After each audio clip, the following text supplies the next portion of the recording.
Pembelajaran keberapa? Pembelajaran ke-10 tentang Abdullah fi manzilihi. Kalau kemarin kita bahas tentang adabu fi manzilihi, sekarang kita bahas Abdullah fi manzilihi.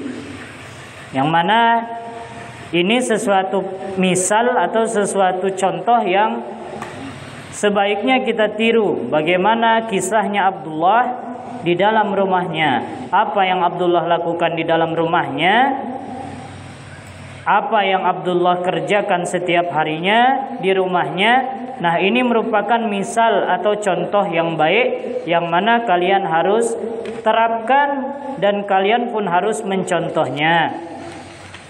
Abdullah fi manzilihi, Abdullah di dalam rumahnya. Hi di sini domirnya balik kepada Abdullah. Abdullah fi manzilihi misalul adabi wan nizam. Abdullah di rumahnya ini misalul adabi wan nizam, merupakan contoh perumpamaan atau misal anak yang beradab dan anak yang rajin. Contoh yang baik yang memang harus kalian turuti, yang memang harus kalian ikuti. Karena agama kita mengajarkan akhlak. Bahkan Nabi Muhammad adalah suri tauladan kita atau contoh. Karena Nabi Muhammad SAW ketika ditanyakan kepada istrinya bagaimana adabnya, akhlaknya Nabi Muhammad akhlaknya adalah Al-Quran. Nah, agama kita mengkhususkan di pelajaran akhlak supaya apa? Ini bisa kita terapkan sedini mungkin.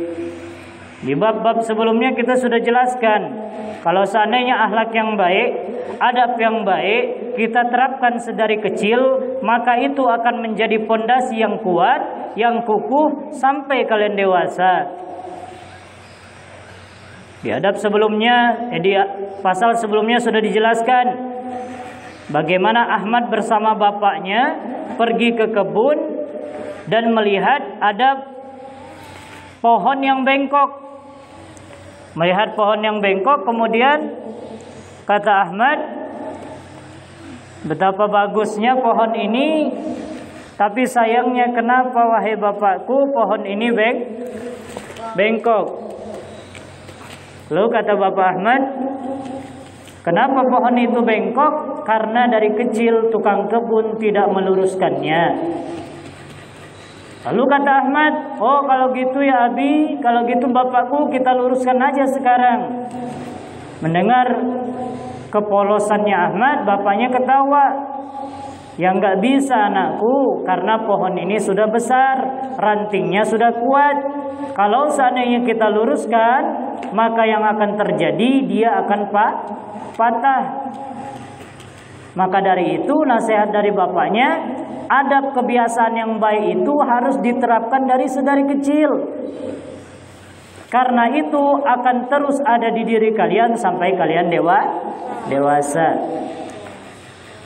Nah, Abdullah ini merupakan contoh adab yang baik dan contoh anak yang beradab dan rajin. Apa yang dia lakukan setiap hari di rumahnya? Pertama, yaghtasilu kulla sabbahin wa masain.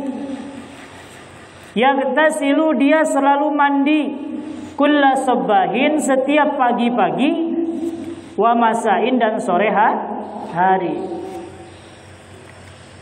Karena an-nadhafatu minal iman, kebersihan itu adalah bagian dari iman. Innallaha jamilun yuhibbul jamal. Allah itu indah dan menyukai yang indah. Makanya ketika kita sholat, usahakan pakaian sholat kita pakaian yang terbaik. Ketika ngaji, usahakan pakaian ngaji kita pakaian yang terbaik. Jangan pakaian kita pakaian main bola, kita pakai sholat. Apalagi sudah 7 hari 7 malam nggak dicuci, nggak boleh. Apalagi di pakaiannya sudah nemplok bekas bola. Akhirnya dipakai sholat. maka itu tidak baik. Ketika bertemu dengan Allah, hendaknya kita gunakan yang terbaik.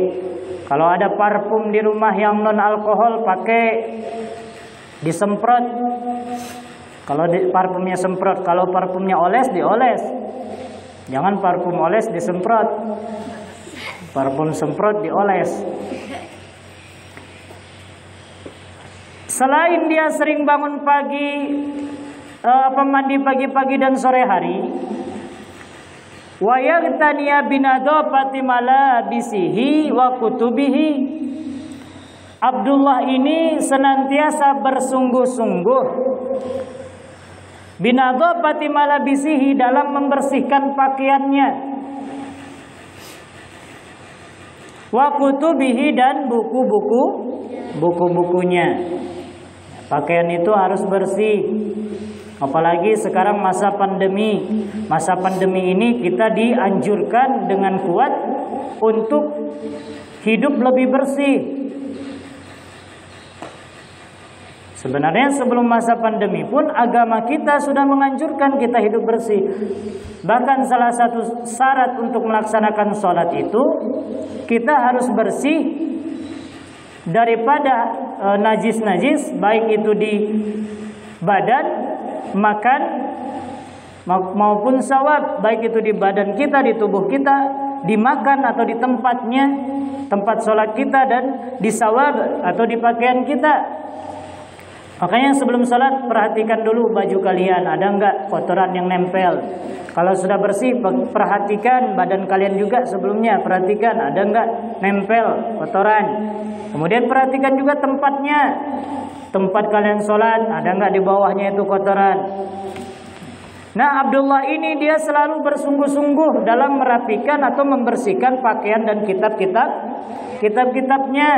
Orang yang memuliakan kitab-kitabnya, bersungguh-sungguh membersihkan buku-bukunya, itu salah satu tanda orang yang ilmunya bermanfaat. Kenapa? Ilmu nggak bakalan dapat kepada kalian kalau kalian tidak takzim terhadap ilmu itu. Takzim itu apa? Muliakan, hormati. Nggak bakalan ilmu didapat kalau nggak takzim terhadap ilmu dan nggak takzim terhadap yang memiliki ilmu. Buku kalian ini adalah salah satu cara atau salah satu jalan kalian mendapatkan ilmu. Takzim kalian setelah kalian belajar, simpan buku baik-baik. Dan yang mengajarkan kalian, guru-guru kalian baik di sekolah maupun guru-guru ngaji, wajib kalian takzim. Untuk memperoleh ilmu yang manfaat itu kan harus takzim, irsadil ustad, harus tunduk takzim terhadap guru. Siapa guru itu? Orang yang memberikan kalian ilmu walaupun satu huruf. Makanya salah satu ciri orang yang bakalan celaka di dunia dan di akhirat, dia mendapatkan ilmu dari gurunya, tapi dia tidak takzim, bahkan menghinakan gurunya. Ketika kita mendapatkan ilmu dari guru, mendapatkan ilmu dari guru di sekolah ataupun ustadz, tahu kita tentang satu hal, satu ilmu dari ustadz, kemudian kita zolim kepada ustadznya. Kita bicarakan ustadznya di belakang, kita omongin kejelekannya, kita sebutin yang jelek-jelek kepada teman-teman kita, maka yang kita lakukan itu adalah cikal bakal kita mendapatkan celaka, bukan cuma di dunia tapi juga di akhirat. Makanya seorang talibul ilmi atau seorang penuntut ilmu itu setiap kali belajar pasti yang paling utama itu dipelajari bagaimana memperoleh ilmu yang manfaat. Ala lan tanalul ilma illa bisittatin saumbika an majmu'iha bibayanin dakain wa hirsin wa astibarin wa bulghatin wa irsadi ustadi wa tuli zamanin. Ala lan tanalul ilma, kata Syekh Darnuji, kalian gak bakalan dapat ilmu illa bisittatin, kecuali dengan 6 perkara. Yang pertama dengan dakain. Dakain itu cerdas. Cerdas ini maksudnya gigih. Dia pandai menempatkan mana waktu ngaji, mana waktu sekolah, mana waktu bermain. Ini cerdas. Hirsin, semangat. Ngaji itu harus semangat. Ketika waktunya ngaji, saya harus semangat. Nggak pedulilah, mau dijilid, mau dihukum, terserah. Yang penting saya ngaji. Semangat. Wastibarin, harus sabar. Nuntut ilmu harus sabar. Kalau nggak sabar nuntut ilmu, nggak bakalan jadi ulama. Kenapa ulama-ulama kita bisa jadi ulama? Dulu dia sabar menuntut ilmu. Jangan dipikir ulama-ulama kita yang sekarang, kiai-kiai kita yang sekarang, mereka sekarang jadi ustadz dengan cara gampang. Tidak. Mereka pernah mengalami mungkin tidak tidur satu malam buat ngaji. Mereka mungkin pernah mengalami ketika ngaji mereka direndam di air gara-gara kesalahannya.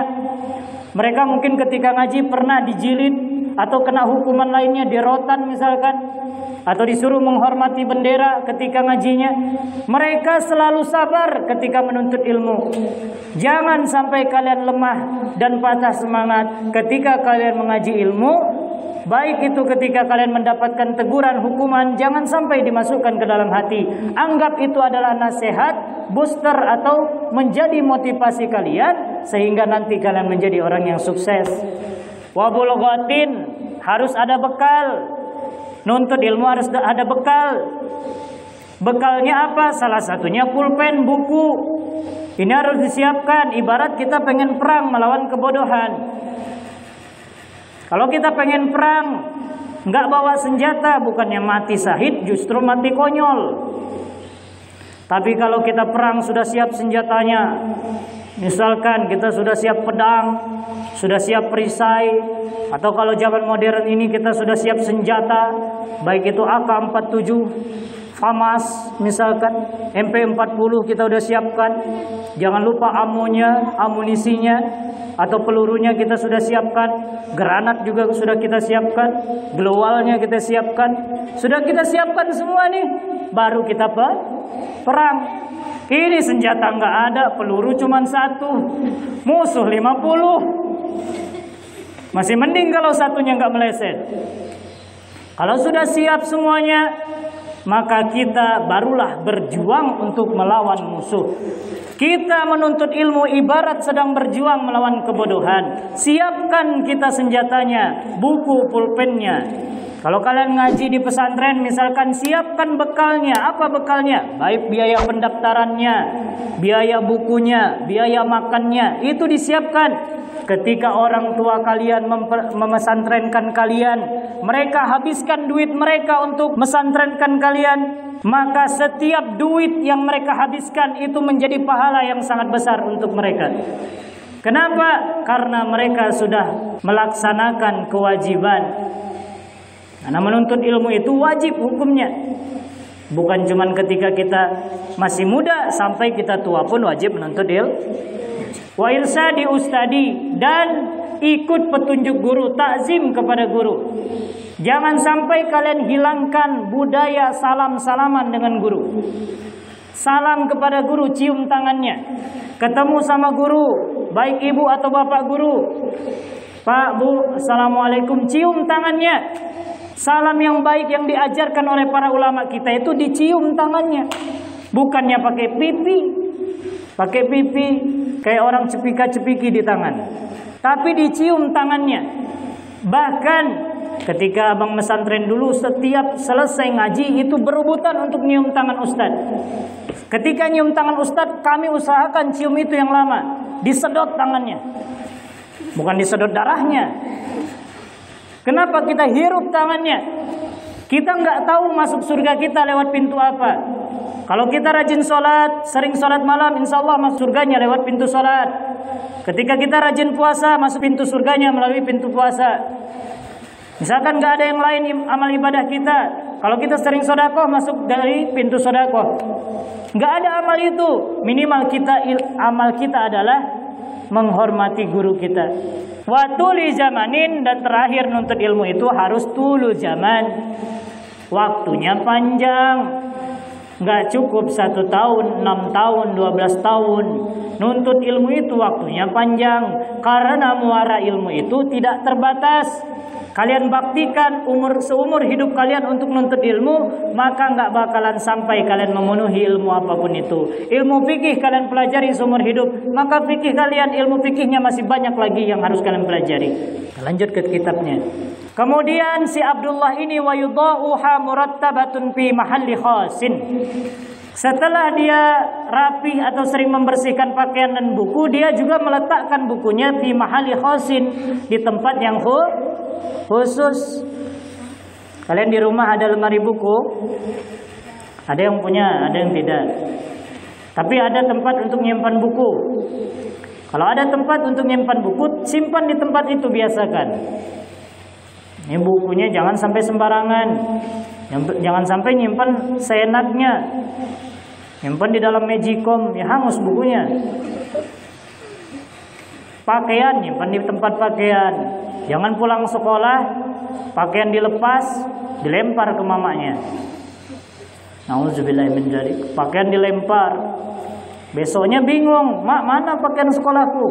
Kemarin kemana yang dilempar, Mak?" "Nggak ada di sini, nggak tahu di atas genteng orang. Lemparnya terlalu jauh." Selanjutnya wala yatamahkhatu fi sawabihi au fil jidari. Abdullah ini ketika selesai makan, dia tidak mengelap sisa makanannya itu di baju. Habis makan kan, misalkan makan rendang, dan biasanya di bibir itu banyak sisa rendangnya tuh. Banyak kan? Mungkin 1 kilo kalau ditimbang. Nggak sampai 1 kilo ya. Makan rendang 1 kilo dijual lagi biasanya. Habis makan ada sisa, kalian jangan ngelapnya sembarangan. Ini dilap ke baju. Apalagi dilap ke baju temannya. Yang lebih parah, bibirnya ditempelkan di baju temannya. Jangan, tapi ada tempat khusus, sapu tangan, elap atau tisu. Jangan ini elap lantai dipakai elap mulut. Kalau elapnya higienis nggak masalah. Tapi yang baik itu pakai elap atau sapu tangan atau tisu. Nggak juga kita ngelap di dinding. Dinding yang tadinya putih tapi gara-gara sering ngelap jadi hitam dindingnya. Kemudian wala yabsuku ala qa'ati. Dia tidak suka meludah di lantai. Kalau kita mungkin kayu ya. Kalau di kota-kota biasanya keramik. Kalau meludah jangan di lantai. Di lantai. Ada temannya lewat kepleset. Jangan ngeludah di lantai. Kemudian ketika ngeludah, usahakan jangan terlalu keras suaranya. Tidak baik. Pelan aja suaranya. Jangan ditelan ludahnya. Ini sudah dikumpulkan di mulut, ditelan lagi. Sayang, telan lagi. Siapa yang suka gitu? Biasanya kalau puasa suka gitu ya. Biar kuat. Wala yuwassihul abwab. Wala yuwassihul abwab ini maksudnya jangan kalian mengotori pintu. Sekarang nih zaman pandemi, syukurlah di depan rumah ada hand sanitizer. Ketika masuk rumah, lap atau cuci tangannya pakai air atau pakai hand sanitizer. Baru buka pintu. Jangan pintunya kotorin. Wala yaktubu fi jidrani, dan tidak mencoret-coret dinding. Jangan coret-coret dinding atau tempat-tempat yang lain, apalagi tempat-tempat bersejarah. Nanti misalkan kalian siapa tahu umurnya panjang, rezekinya banyak, kalian bisa berkunjung di tempat-tempat bersejarah. Contohnya kalau di Indonesia di Borobudur atau candi-candi yang lain, Candi Mendut atau candi-candi yang lain. Sampai di sana jangan dicoret itu candi. Misalkan Pak Ija pergi ke sana, Pak Ija ditulis di situ Pak Ija was here katanya. Pak Ija pernah di sini. Jangankan di tempat bersejarah, di Cendana aja sampai ada nama abang di Cendana sini. Abang pun heran kenapa ada nama abang. Ismail Lob siapa di situ tulisannya. Di bawahnya tulisannya cintaku selalu untukmu. Tapi bukan abang nggak pernah kayak gitu. Kalau sekarang, kalau dulu mungkin pernah. Ada tulisannya Ismail Lob siapa? Di bawahnya cintaku selalu padamu, abadi. Mana ditulisnya bukan pakai spidol, pakai pahatan, dipahat. Di bangku lagi tempat duduk. Di Cendana itu, di tower. Kalian pernah ke Cendana, ada towernya?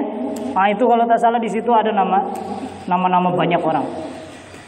Itu kan merusak tempat atau lingkungan, itu nggak baik. Apalagi ditulisnya pakai pahat. Nanti kalau sudah putusnya bingung. Ini gimana menghapusnya, kan? Itu ya, jangan mencoret-coret dinding, pintu, tempat-tempat lainnya nggak boleh dicoret. Abang cepatkan. Wala yal'abu biramyil ahjari, dan jangan main-main lempar batu, jangan. Kenapa? Kaila yaksiru jujajan nawafid. Supaya agar tidak memecahkan kaca jendela, au yu'tiya ghairahus, atau memecahkan yang lainnya. Jangan lempar-lempar batu. Ya, jangan nanti pecah kaca jendela orang. Itu merugikan orang lain. Wa kana Abdullah yusafihu walidayhi, dan Abdullah ini setiap hari dia selalu mencium tangan kedua orang tuanya. Dapatkan ridho dari kedua orang tua kalian di tiap hari kalian. Karena ridho Allah ada pada ridho kedua orang tua kalian. Dan ukukul walidain atau berdurhaka kepada orang tua adalah salah satu dosa yang besar. Kalau kalian nggak dapat ridho dari orang tua, bahkan orang tua kalian merasa sakit hati sama kalian, maka kalian nggak bakalan mendapatkan ridho Allah, tapi kalian mendapatkan murka Allah. Banyak cerita maling kundang contohnya, atau cerita-cerita yang lain yang mana menyakiti hati kedua orang tua, tidak selamat, tidak bahagia dia di dunia maupun di akhirat. Orang tua kalian sudah merawat kalian dari kecil, menghabiskan waktunya untuk merawat kalian. Ada nyamuk dikit, dijaga kalian itu malam-malam. Jangan sampai nyamuk ngegigit anaknya. Bahkan orang tua kalian rela waktu mengandung kalian itu kadang tidak tidur malam. Malam-malam nggak tidur. Kenapa? Karena bingung mau ngapain. 9 bulan membawa kalian di kandungan. Kalau pengen ke WC orang tua kalian harus bawa itu kalian. Gak mungkin orang tua kalian ke WC itu perutnya ditinggal dulu di kamarnya. Tetap dipakai, dibawa. Makan mereka biasanya makan yang enak dijaga. Kenapa? Karena mereka pengen anaknya sehat sampai keluar. Makanya begitu perih jasa orang tua kalian. Dan kalian ketika dewasa sudah pandai ini dan itu, sudah lebih pintar dengan orang tua kalian, sehingga kalian durhaka terhadap orang tua. Sepintar-pintarnya kalian, sehebat-hebatnya kalian, sepandai-pandainya kalian, kalau kalian durhaka sama orang tua, maka kehebatan, kepintaran, kepandaian kalian tuh nggak ada apa-apanya. Kalau bukan karena jasa orang tua kalian, kalian gak bakalan hidup. Makanya jasa terbesar apa yang kalian punya, penghargaan apa yang pernah kalian dapat, semua itu adalah harusnya kalian baktikan untuk kedua orang tua. Makanya setiap hari Abdullah ini selalu cium tangan orang tuanya. Coba kalian biasakan cium tangan kedua orang tua kalian, mumpung masih kecil dan rasa malu kalian belum begitu besar. Kalau sudah umuran kayak abang, ada rasa malu dan pengen ada, tapi ada rasa malu. Mencium kaki orang tua, membasuhkan kakinya pakai air ketika Idul Fitri, kalian basuh kaki kedua orang tua kalian. Kalian cium kaki mama dan bapak kalian. Itu adalah anak-anak yang soleh dan soleha. Juga wa ikhwanihi wa akhwatihi, juga kalian harus hendaknya mencium tangan saudara kalian. Kulla sobahin wa masain, setiap pagi dan sore. Wala yadkhulu ghurfata ahadin min ghairi isti'zanin, dan kalian jangan sampai masuk kamar seseorang tanpa izin daripada orangnya. Kalian punya adik, punya kakak, kamarnya masing-masing. Masuk ke kamarnya biasakan izin dulu. Kak atau bang, saya pengen pinjam ini dong. Boleh masuk kamarnya? Boleh. Jangan masuk kamar nyelonong. Apalagi nunggu adik atau abangnya nggak ada baru masuk ke sana. Tidak boleh. Biasakan kalau mau masuk kamar manapun yang bukan kamar kalian, kalian usahakan izin. Walaupun sebenarnya kalian nggak izin, pasti abang kalian atau keluarga kalian nggak bakalan marah. Tapi dengan membiasakan itu, nanti akan terbiasa di tempat yang lain. Wala yuhibbu yuhibbu ayyajlisa ma'ahdam, tidak suka duduk bersama pembantu dengan bermaksud mengganggu pembantu lagi kerja, tidak boleh. Nah, ini yang paling sering juga nih, dengarkan. Wala yukhbira ahadan bima yaqa'a fi manzilihi, tidak menceritakan kepada seseorang bima atas perkara yaqa'a yang kalian temukan di dalam rumah. Maksudnya ada masalah di rumah, jangan ceritakan di luar rumah. Masalah keluarga kalian jangan kalian umbar-umbar keluar. Apalagi ini zamannya Facebook, zamannya Twitter, zamannya Instagram. Ada masalah keluarga jangan dipost-post di Facebook. Kenapa? Itu justru menimbulkan pikiran orang lain bahwa kita nih bodoh. Ketika masalah kita share di Facebook, apalagi masalah keluarga, kalian nauzubillah, bapak kesel ke bapak kalian, dibuat di Facebook, aku benci sama bapakku, menyesal aku menjadi anaknya. Nauzubillah, kalian durhaka tuh. Atau ada masalah lain, jangan dipost di Facebook, nggak ada untungnya. Nggak ada untungnya, justru menimbulkan pikiran-pikiran negatif orang lain. Lebih baik kita simpan untuk diri kita dan kita perbaiki. Baik perbaiki melalui doa dan sholat kita. Karena Facebook itu banyak dampak negatif, banyak juga dampak positif. Dampak positifnya apa? Selalu share yang bermanfaat. Ada doa-doa kalian share. Kenapa? Walaupun kalian misalkan tidak sering melaksanakan doa itu, tapi karena kalian share, akhirnya ada yang melaksanakan. Nah, kalian dapat pahalanya. Ya, anak yang baik itu tidak menceritakan apa yang terjadi di rumah kepada temannya, walaupun teman dekatnya. Tidak boleh. Dan terakhir, wa min adatihi, dan dari kebiasaannya Abdullah, ayyana mubakkiran, dia selalu tidur lebih awal, tidak begadang. Kerjaan nggak ada tapi begadang, jangan. Apalagi kalian pelajar, jangan begadang. Tidur tuh usahakan lebih awal. Kira-kira jam 9 atau setengah 10 itu sudah tidur. Supaya apa? Supaya kita yakuma mubakkiran, bisa bangun pagi. Kalau kita nggak penting betul, jangan sampai begadang.